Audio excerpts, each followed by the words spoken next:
It's like this. It's by your right, almost right below your mean.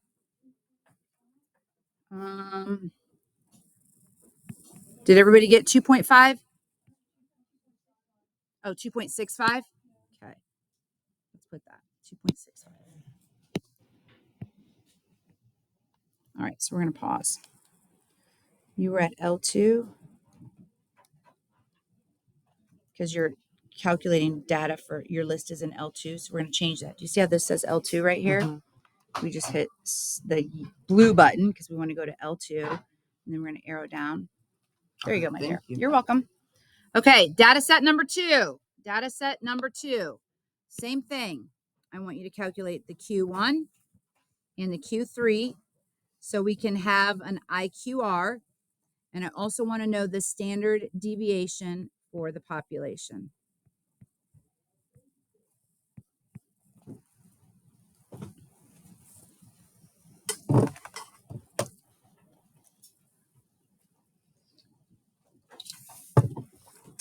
All right, Q1 is going to go to Yvonne. Q3 is going to go to Lionel. IQR is going to go to Viviana.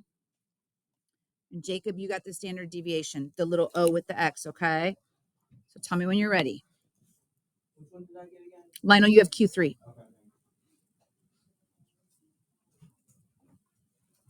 Okay. Here, I'll show you.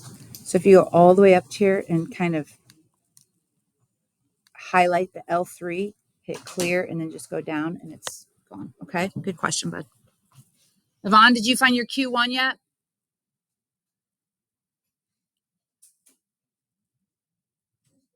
Yeah. For what?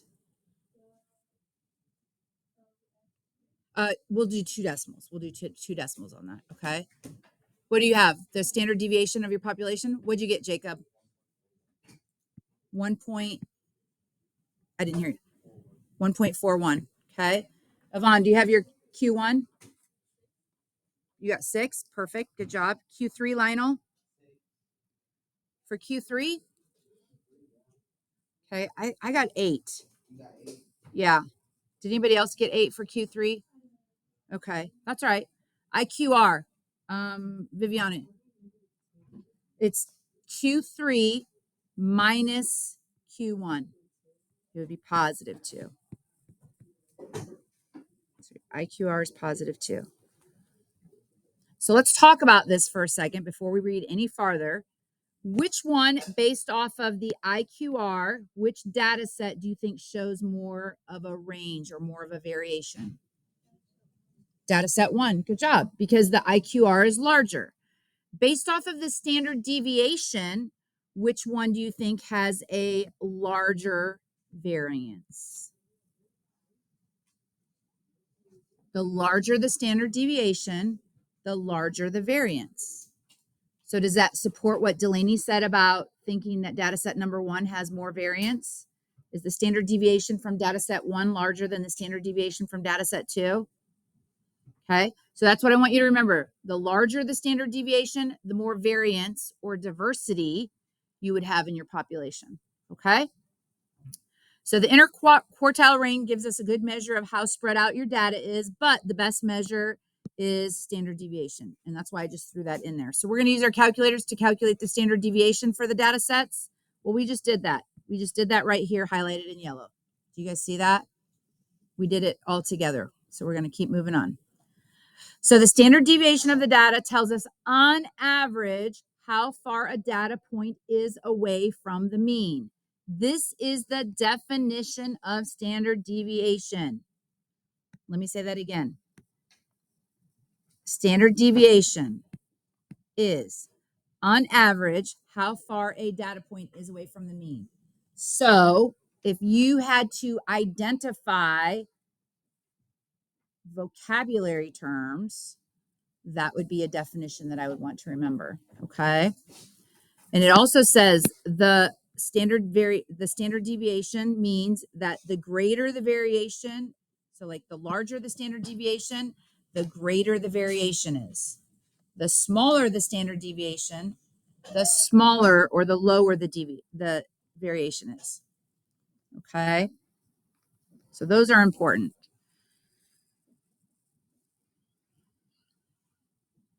Now we're going to go to those baby chickens. Do you guys remember when we did I think we made a dot plot of baby chicken weights? Okay, we're going to do the same thing. Same set of data, those same baby chickens. So a farm is studying the weight of baby chicks, and after 1 week of growth, they find the weight in ounces of these 20 baby chicks. The weights are shown below. Find the mean, the interquartile range, and the standard deviation for the set. So you're going to build this set into your calculator. I'm looking for the mean. Remember that your mean looks like this in your calculator. It's an X with a bar over it.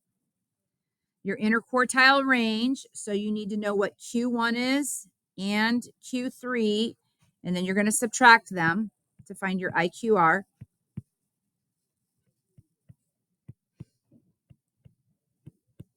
And then your standard deviation for the population is that.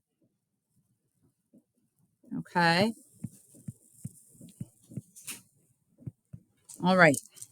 Mean is going to go to Laurel, is not here. Let's try that again. Mean is going to go to Coral. Coral, you're going to do the mean. Emily, you're going to do Q1. Okay. Bryce, you have Q3. Catherine, you have the IQR. And Delaney, you have the standard deviation. So tell me when you're ready. You got yours, Coral? What did you get for your mean? 3.7. And we're talking about our weight in ounces. So we want to make sure that we include our unit. So the mean is 3.7 ounces. Who's my Q1 person? Yes, ma'am, 2.5. Who's my Q3 person? 5. And my IQR, Catherine? 5 minus 2.4 is 5 minus 2.5 is 2.5 ounces. And Delaney, standard deviation? 1.7. Can we just leave it as, yeah, we'll do that. 1.73 ounces. That's perfect. Okay. It says once we find our standard deviation, we have to give an interpretation of it. So remember, it's on average. So remember what this means. This is on average. It represents the distance from the mean. So I think a visual is good. So our mean was 3.7 ounces. And when we talk about distance, that means that we can either go to the right or to the left, right? So I can take my 3.7 ounces and I can add 1.73 to that, or I can take my 3.7 ounces and I can subtract the 1.73. So I can move from I can move to the right or to the left. To the right or to the left, okay? So 1.73. So if I move to the right, what's the largest, like if I want to stay one standard deviation away from the mean, what is 3.7 plus 1.73? I didn't call on anybody. Sure. Michael, I want you to take 3.7, your mean, and add 1.73 to that.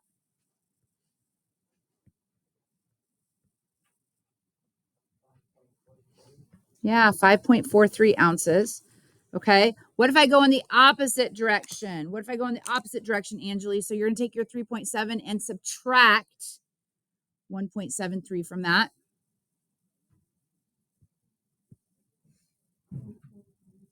Perfect. Yeah. So what does that mean? That means that on average, the baby chickens weigh between 1.97 ounces to 5.43 ounces. That represents one standard deviation away from the mean, both directions. So how close How many of the weights do we have that don't fall in that? So let's see. The ones don't fall in that. 2 does, 3 does, 4 does, 5 does. 6 doesn't fall in that range. And neither does 8. So how many of the baby chicks are their weights are out of that one standard deviation away from the mean? How many of them do not fall into that one standard deviation away from the mean? 5. Okay, that's how we do that. All right, flip it over. So, how many of you guys like drinking pop, soda, whatever? Soda drinkers, anyone? Carbonated beverages? Any carbonated beverages? Okay. So, if you are a carbonated beverage drinker, you're going to calculate, you're like going to build the data set for sample A. If you like water or iced tea or milk or juice that's not carbonated, you're going to calculate B, soda B. So I just need to know how many people are doing soda A. Who's doing brand A? Just 3 people? 4 people? Okay. So everybody else is doing B. All right, let's go. Input your data, and then we're going to talk about what we need. Input your data first. What do you mean? So when you go to calculate your stats, we're going to change that to L4, which is right here. Second, L4. Okay. Yeah, so just build it in 4, which should be your first list. Okay.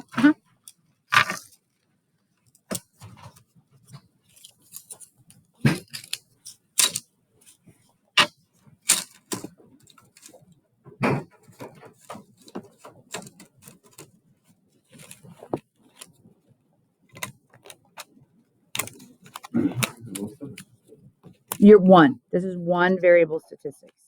1 variable.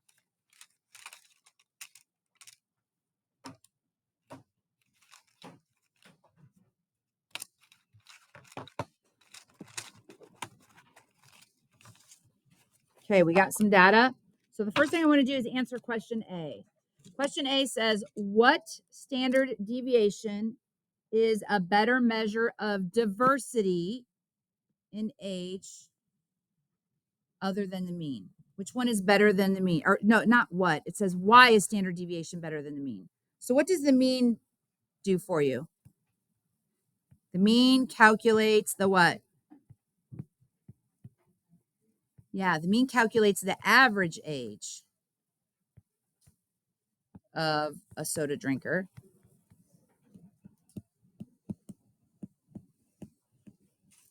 The average age of a soda drinker. The standard deviation calculates the variance or diversity, if you will, in ages. So that's why standard deviation is going to be better. It's going to be a better measure because standard deviation does just what we need. It calculates the diversity or the variance in their ages. So we're going to compare soda A to soda B. So soda A, I want to write down the standard deviation and I want to know the range. And then for soda B, I want to do the same thing. Standard deviation, whoops, and the range. So I have Kenneth, Trinity, and Kareem who haven't been pulled yet. So Kareem, are you soda 1 or soda 2? Soda A or soda B? Sorry. You're B? Kenneth, you were soda A, right? So what did you get for standard deviation? That's your little O of X. It's that guy right there. 9.09. It's the one next to it. The one right below it. 8 point what? 8.78. Let me see. Yeah, it's 8.78. Oh, wait, what does it, isn't it telling us to do this of a sample? What's this say up here? Do you see how this says take a sample of the people? Do you guys see that? So we actually don't want the O of X. We want the S of X. You want the S of X. So that is the one that's right above that, which was what? S with a little X next to it. 9.09. Can you what? Yes. Okay. Trinity, what group were you? Soda A or soda B? B. Okay. Who else did soda A? Okay. Tyler, can you tell me what the range is of the sample that we surveyed? The range. The largest minus the smallest. What was the largest age in that sample? The oldest person was 44. And what was the youngest? 16, So what's 44 minus 16? 28. Awesome. So the range was 28. All right. So Trinity, can you tell me what you got for your sample deviation for B, the S of X, because it wants the sample.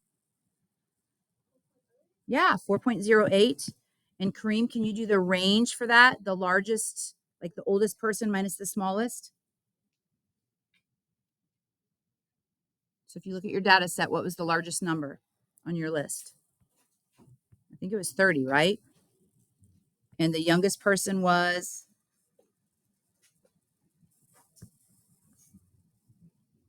18, yeah. So what's 30 minus 18, Kareem?